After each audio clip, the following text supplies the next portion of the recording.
Hey guys, what is up and welcome back to the weird part of YouTube. So today I thought I'll do something fun, summer fun, just in the fields of the 70s hippie vibes. I thought I'll do some DIY, tie and dye, that almost rhymed, t-shirt. So are you excited? I am. I've never had a tie and dye t-shirt, so I'm pretty excited to make it. So for this project you will need Hey guys, so for this project you will need a tie and dye kit.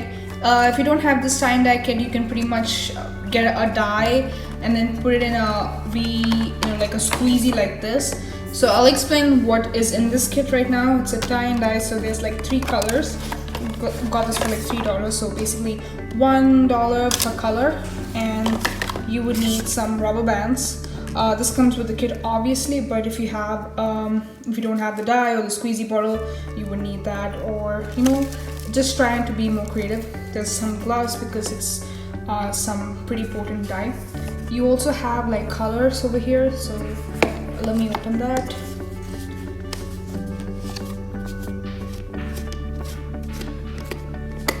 Just gonna open it so you can see some color. This is basically color powder.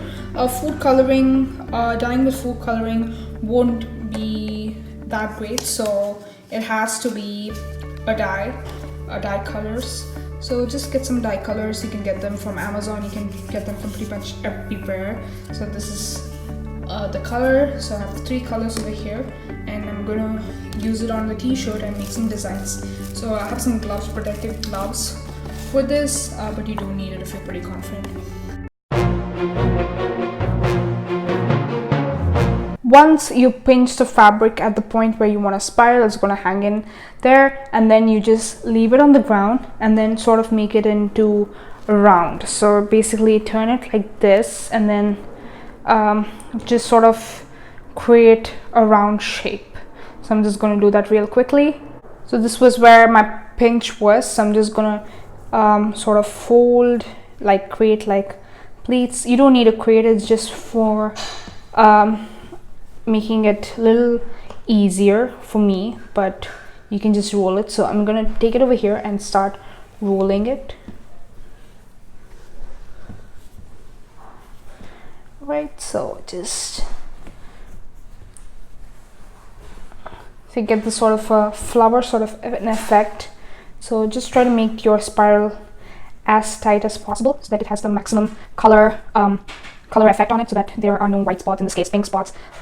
So if you don't want sort of spots, then that's ideal, but if you like some bit of the original t-shirt to be on your t-shirt, then sure, go for it. But yeah, so I'm just gonna like spiral it real quickly. Right, so this is what I'm getting. So go ahead and grab some rubber bands. I have some here. I'm gonna tie it over here.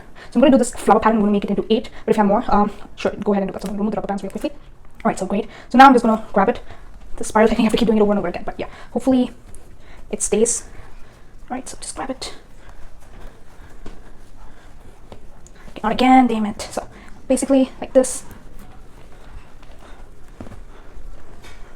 Gets thicker at the end. You wouldn't want to do this on a sweatshirt because it's really thick, so a cotton tee, a plain white tee would do. So once you have a grab of it, just secure one for the position. So once you have that, then add another one. Alright, so I have one here, so I'm going to add this one horizontally. Again, your rubber band. So sort of over here, clear. So you would want to keep the rubber band right at the center of the spiral. Just do this. Again, there are different patterns. They're on the internet, so choose whichever one you like. So I prefer this one. That's the reason I'm choosing it. So anyways, we're done with 2 of them. We need to add 6 more. So some over here. Make sure that the pattern looks, or you're able to see the intersection both backwards and on the front side, so there is no confusion. So 3 of them. Now we have 1, 2, 3, 4, 5, 6. 6 sections. We need 1 more. So I'm just thinking where I need to add that. So over here. All right. So once you have that, make sure you resize it correctly. All right. So just tuck the dirty corners, yeah, and just tuck them in, pull them in nicely. So here we have the pattern. With this pattern, it looks pretty dense. Turn it upside down and try to position that corner as well. You don't need to be perfect in this because I'm not, but that's not an excuse. Just try to make sure that you have the best shape possible. So whatever. So it's just the colors that get spreading out after that. So we're done with this roll. So let's get to dyeing. Alright, so now with this dye in it, I'm going to fill it with water. This is actually pretty easy. Let's suppose you don't have water to like dyes like this, you can actually use fabric colors. Just use a little bit of fabric colors, dip it in there, and then just dilute it a bit. I'm going to use it till the water line, so I'm going to do this for a bit now. I'm using cold water so that the colors don't come back, or you can even use warm water. I'm not too sure about hot water. Just following the instructions, so just fill it with water. I'm just going to do this. Just close it up. So this is the red dye. So here you get like lots of different colors in Walmart and everything. So shake it really well. The one color dye you get it for like, so it's pretty much diluted, I guess. The one color dye you get it for $1, and the 3 colors for $3, and then you have a whole kit with like different colors for about $21, which is a bit steep in my opinion. But if you want to do this for a lot of projects and stuff like that, sure. So once you color it, it says you can use it for 5 projects. I'm not sure about that or how much it would last, but either way, this is what it is. I'm gonna fill out the other color off camera, but you pretty much get this point. Shake out the colors really well. This is the red, this is the dark blue, and yeah, use it on the cloth directly. There's another way where you can, some people recommend to put it on the ice and then drip it. That would give you much of a watercolor experience rather than a dye method, which is what we're going for. So I'm going to use my sink for this experiment. This is pretty much the only place I can get where the colors drain pretty well. I'm pretty sure if I use it on the tile or something, it might stain the tile, or if I use it on outside. So wherever you find it safe, where you can clean it up quicker, you can do that. I would not recommend bathroom sink because it's white and it might pretty much stain your the white color might get stained. So yeah, I wouldn't recommend that. So I'm going to use the blue dye on this corner. So for each floret, I'm going to use a different color. So right now I'm just dripping the blue color. So yeah, you can't keep it very uniform here, so it sort of flows into the other partitions, but that's okay. So just use this part. So the dye is kind of spread, so that's okay. So I'm going to use it on the opposite side as well. So this side, it's kind of messy, but that's what it is. So if you have like indigo dye or something like that at home, you can use that as well. Again, fabric paint or acrylic paint diluted, they will pretty much give you the same effect, except that this is in a kit, so I just bought it, but just use this. So once you're done, I'm going to use the different colors. So I'm pretty much done halfway through the bottle, so go ahead and do that. Now the other colors. Right now, I should have used my gloves with the safety kit, but I'm too lazy to do that.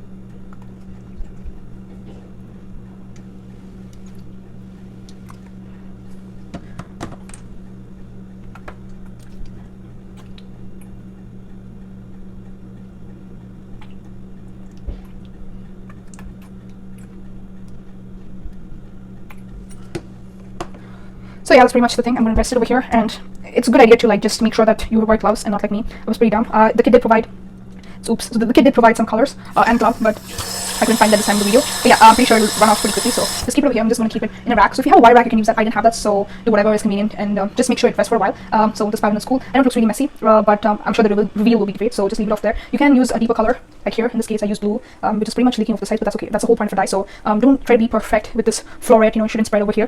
You can try, but if you can't, don't beat yourself over it. So that's about it. So we'll see the final. You can take this, the t-shirt, and wrap it around a bounty or some sort of tissue or cling wrap. I personally don't like using plastic, so I've left it over here, and I'm going to set aside for 8 hours, 6 to 8 hours. If you set it overnight, that's great as well. So oh my god, my hands are really bad. So anyways, I'm going to set it aside for here. You can also freeze it. That's another option as well. So whichever option works for you, do it.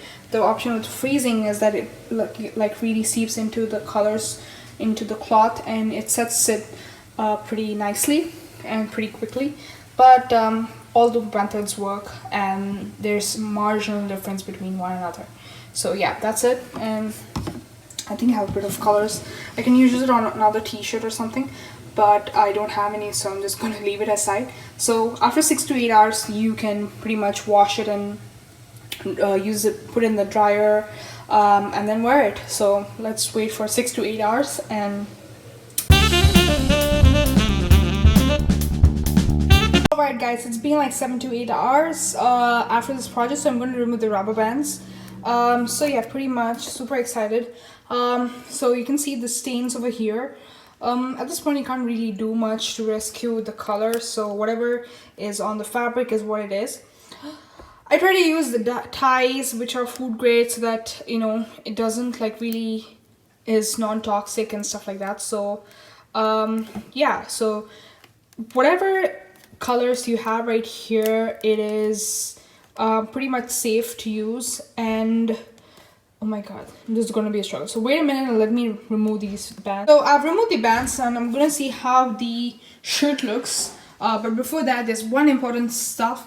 You need to put it in the dryer so that it can pretty much soak in all the goodness of the fabric, the dyes, everything in it. People also say you need to wash before you put it in there, but I feel that's a redundant step because the colors right now are really good, but if you wash it, it might go away. That's sort of a fear that I have.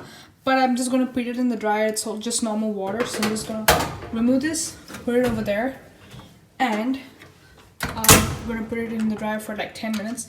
Again, a cautionary step is to use gloves. I know it came with the kit, but I was ignorant and I didn't like follow the procedure.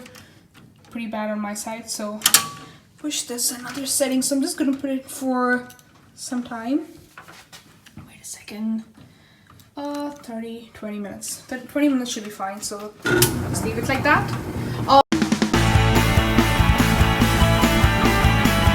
There's another technique to do this. Right now I'm wearing my gloves because right now it can't get worse than this. But anyways, just make sure you have an inch gap between the rubber bands, and then we're going to use a tie and dye over here. So this is the bottom of the t-shirt and this is the neck of the t-shirt. So if you want the colors to go there, up to you. So this would give you a sort of a sun ray sort of a design. This is another design that I really like that I chose, so I'm going to do that. So again, try to dye it from different parts using the 3 colors we have here. So let's do that.